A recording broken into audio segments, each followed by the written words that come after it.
Good morning and welcome to Windy Hill Kennel.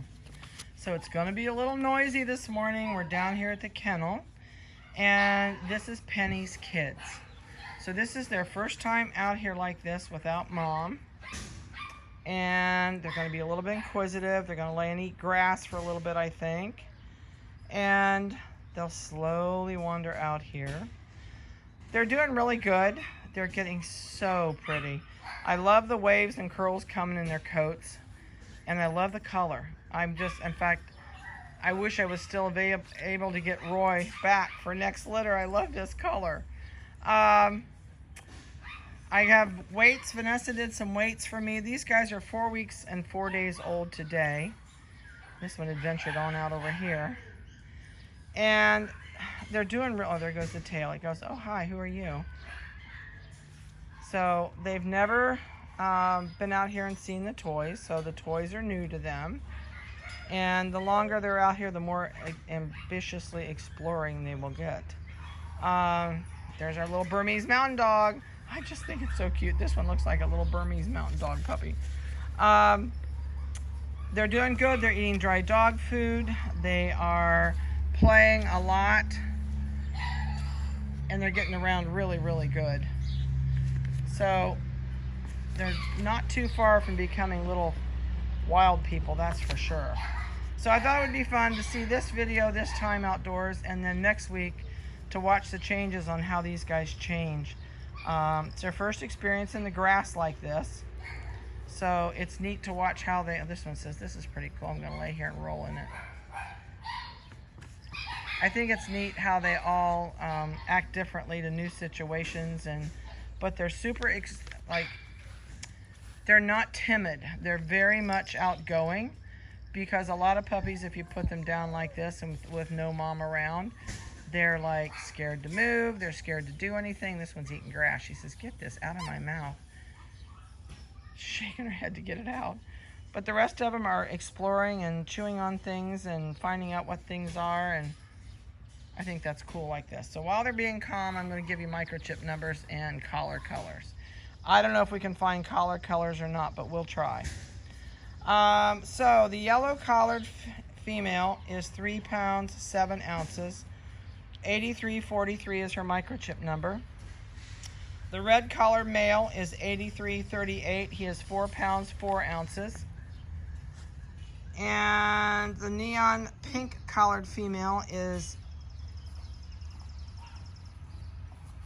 her chip number is 8342. She is 4 pounds on the button. The purple collared female, which I think is the Burmese mountain dog, she is 8339, is 3 pounds 4.5. And the royal blue collar out here is a female, 8340. She is 3 pounds 12 ounces. So that'll give you current weights on these guys. So the yellow collar puppy is right there with that red toy. Pink toy there. You can see that yellow collar. There's the forest green collar puppy right there. Royal blue collared female is right there. You can see the collar. Another week you won't be able to see collar colors. There's the red collared puppy. And let's see. Of course, the purple collar is the one with all the white trim, or the white gingerbread. Who else am I missing? Neon pink. There's neon pink. She is creeping across right there. There she is. These guys are so super cute. So they're gonna get their. I guess they got their first Neopar shot already on their 4-week birthday. This one says, "I'm gonna take this toy," and it rattles. I'm leaving. Oh, she found out. So now they're starting to get inquisitive.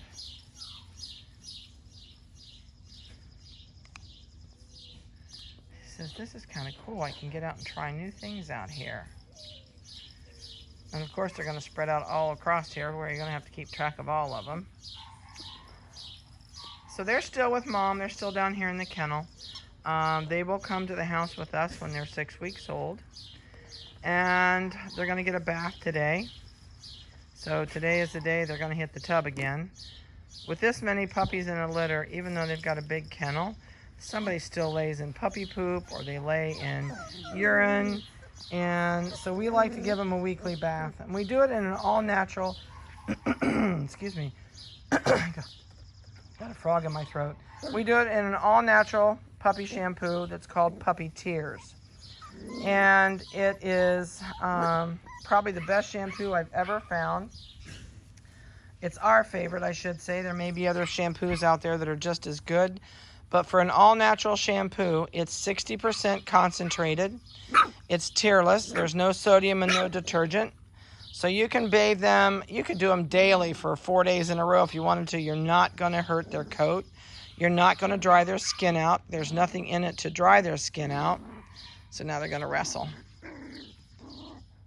Yeah, they came out of their shell pretty quick out here to get out here and start moving and exploring and seeing what's out here. So that's really good. So from here on, they'll only advance farther and farther. They'll never go back to the way they were. This changes them every time they have a new experience. And so long as the experience is always a good experience, they're never afraid to do anything, and they'll try new things all the time. So it is good to, you know, once your puppy gets adjusted and you get all your shots under your belt, and then you can travel and do things and go walks around the neighborhood. Everything new, you know, that they haven't seen is a whole new experience to them. New smells. It helps build those brain cells, and it just makes them such a better dog.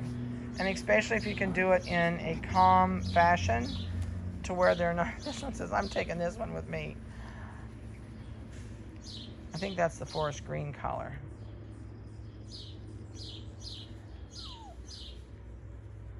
That's the neon pink with that down here underneath me. Nope, that's the royal blue collar that's got the toy. So they are eating dry dog food. They are, they're not really eating snacks yet. I don't do snacks. We did start them on their vitamins. And you'll get information, and well, you probably got information. We went ahead and set videos out. Now that we have the new computer system, oh my golly, it's so awesome. We can send everything out at one shot. So Penny's litters, all of the information for them, your puppy pickup videos that explains your puppy packet that I would go through with you when you came. If you have questions I didn't answer, please write those down and bring them with you. I would rather you do that than call me now, unless it's a cage size or something. Cage size for these guys, I would not buy anything less than a 36-inch long. They're automatically sized by height, by what length you get, so don't worry about the height. But 36-inch is the smallest I would get. If you're a family that works and you're gone quite a bit, I would probably even go up to maybe a 40-inch if you have room for it. The more room you give them, the better off you are.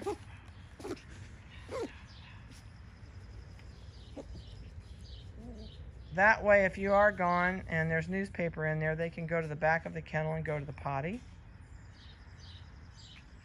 And they won't potty up where they live. So if you keep their food and bed and things like that that you want to put in there, don't put a big bed in the kennel when they first get them home. Buy a really small one, like maybe an 18-inch wide that'll fit in the front of the kennel across the front. But if you put a great big bed in there, that's my laundry basket, that's how I bring them out here, they're just going to potty on it. So don't give them a full bed in that kennel. You will regret it down the road. Oh, let's see, what else can I tell you?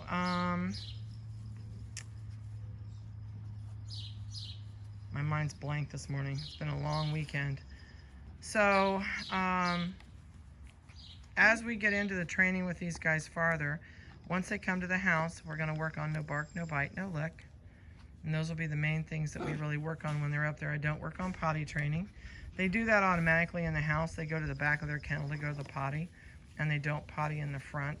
So it makes it so much better to clean, and they don't get in their own feces and make a mess, and it's just much, much nicer for these guys if you can do that way.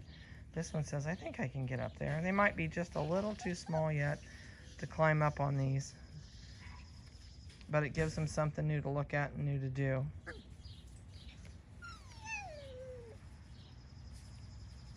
They're obviously not missing mom. They're enjoying being outside.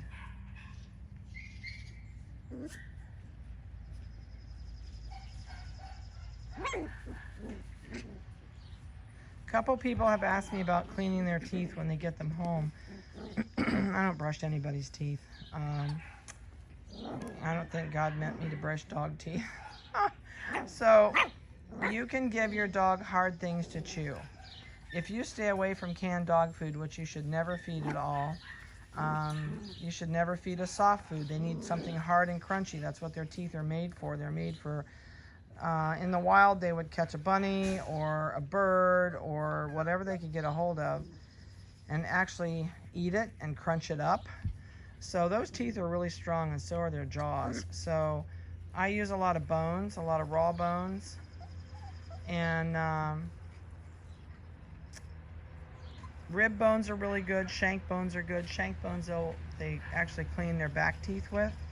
And then the rib bones, they tear the tendons off with their front teeth and they chew them up with their front teeth.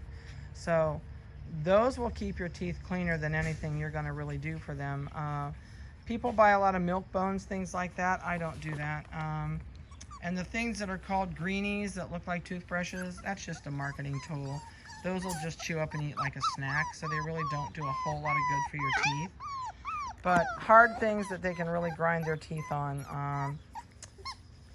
You know, bones are your best bet, and it's your cheapest treat also. So we are going to start these guys on carrots when they come in the house. So they will have carrots the whole time they live with us inside. So there'll be about 2.5 weeks of chewing on carrots. And so if you want to continue the carrots as a treat when you get home, that makes a phenomenal treat. And it's dirt cheap. I just bought a great big, I don't know, 3-pound, 4-pound bag of carrots at GFS for $2. Those little mini carrots. And then I go through and I chop those up so that they can eat those, and they get to where they, you know, when we shake the carrot bag, they go crazy for the carrot bag. So it just depends on what you start them out on. If you start them out on expensive treats, they're not going to want to eat their carrots. Pieces of apples are great. Green beans, anything like that is a really good treat. I wouldn't go with exotic stuff. Just stay simple. Green beans, apples, carrots, that type thing. So, all right, I'm going to get out of here, and I hope you've enjoyed their video. They're doing great, and we'll have you another one next week. And we'll talk to you later.